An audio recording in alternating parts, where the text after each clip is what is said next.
मोक्ष काम उदारी तीव्रेण भक्ति योगेन यजेत पुरुष परम।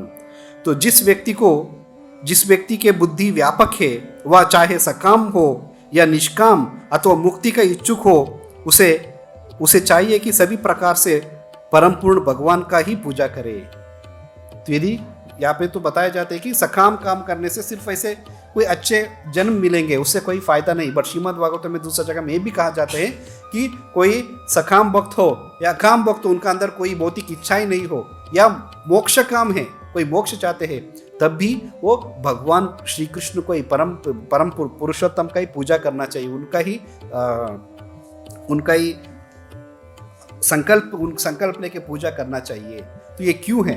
एक जगह में तो कहते हैं कि सकाम भक्त नहीं होना चाहिए क्योंकि उसमें भगवान का आसक्ति डेवलप नहीं हो सकते हैं। दूसरा जगह में कहते हैं कुछ भी हो मन में, भगवान को ही पूजा करना चाहिए।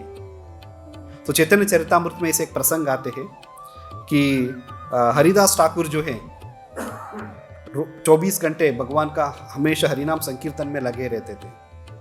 तो हरिदास ठाकुर अपना जो जन्म उन्होंने लिए थे, एक मोहम्मडन परिवार में जन्म लिए थे, मुस्लिम फैमिली में उनका जन्म हुआ था। उसका बावजूद भी वो चैतन्य महाप्रभु का संकीर्तन आंदोलन से इंस्पायर होकर हरिनाम संकीर्तन करना शुरू करते हैं। हरिनाम संकीर्तन भगवान का नाम स्मरण करते थे। तो उनका जब इतना लगातार भगवान का नाम स्मरण करते थे, बहुत ही अच्छा एक साधु बन गए। तो सभी आसपास के गांवों में उनका गुणगान होने लगे कि ऐसे देखो, मुस्लिम परिवार में जन्म होने का बावजूद भी कितना अच्छा से भगवान का भक्ति कर रही है। तो ऐसे उस गांव में रहने वाले एक व्यक्ति को, हरिदास ठाकुर को ऊपर ईर्ष्या आ जाते हैं, जलस हो जाते हैं कि ये आदमी इतना पॉपुलर कैसे हो रहा है। तो वो उनको बदनाम करने के लिए एक वेश्या को भेजते हैं उनका पास। तो वो स्त्री उनका हरिदास ठाकुर का आश्रम में आती है, एक दिन रात को आती है। तो तब हरिदास ठाकुर जो है अपना कुटिया का बाहर तुलसी महारानी को सामने रख के हरिनाम भगवान का हरे कृष्ण महामंत्र का जप कर रहे होते हैं। तो माता जी, वो स्त्री आती है वेश्या, वो आके हरिदास ठाकुर से पूछती है कि मैं आपको मेरा जो इच्छा है उसको पूर्ण करने के लिए मैं आई हूँ, तो मुझे आप सेटिस्फाई करिएगा। तो हरिदास ठाकुर बोलते हैं ठीक है, एक काम करिए, मेरा आज कुछ माला पेंडिंग है, तो इस माला भी करने का बाद में मैं आपका जो भी इच्छा है उसको पूर्ण कर दूंगा। होता है ना, मेरा जब चैंटिंग पेंडिंग है तो बोलते हैं कि आज थोड़ा मेरा चैंटिंग पेंडिंग है, पहले चैंटिंग कंप्लीट होने दो, उसका बाद में करेंगे जो भी काम है। तो हरिदास ठाकुर जब करते रहे तो पता नहीं चला उस वैश्या को कब नींद आ जाए। तो जहाँ जहाँ बैठी थी वहीं पे नींद आ गई और उनका कान में तो भगवान का हरिदास ठाकुर जो जप कर रहे थे तो हरिनाम उनका कान पे गिर रहे थे।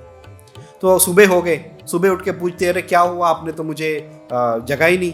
तो हरिदास ठाकुर ने बोला हाँ मैं भी भूल गया क्योंकि मेरा माला का खत्म ही नहीं हो पाया रात को। तो आप एक काम करो, आज रात को वापस आ जाओ।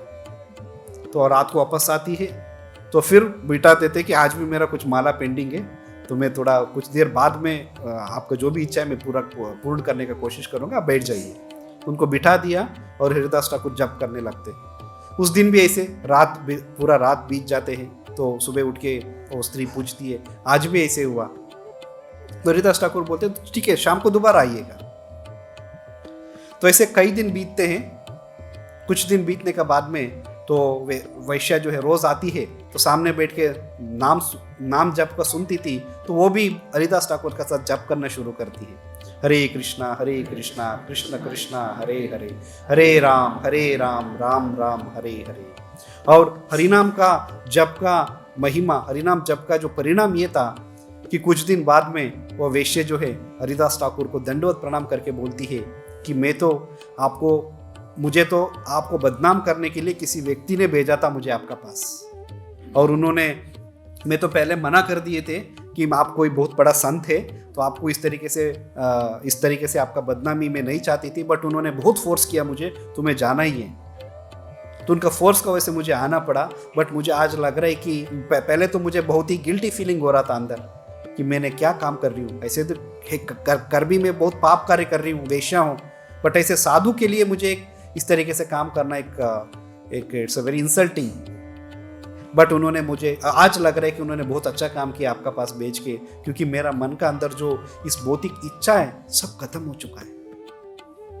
सो देन हरिदास ठाकुर से आज्ञा लेकर हरिनाम संकीर्तन में लगे रहती है, उनका साथ अपना प्रचार करते हुए, संकीर्तन करते हुए गांव-गांव में जाके लोगों को बोलती थी कि जप करो, हरिनाम संकीर्तन करो। तो ये जो श्लोक है अकामो सर्व कामो हुआ, इस श्लोक का परिणाम ये प्रसंग है, ये पास टाइम है जो हरिदास ठाकुर के आए तो कुछ गलत इंटेंशन से उनको बदनाम करने के लिए और अपने इंद्रिय तृप्ति करने के लिए आई थी वो, बट भक्ति का प्रभाव इतना है, भक्ति का प्रभाव इतना तीव्र था कि उस तीव्रेण भक्ति योगे ना, उसका तीव्रता का वजह से उनका अंदर जो इच्छा थे वो इच्छा खत्म हो गई और वो भक्त बन गई।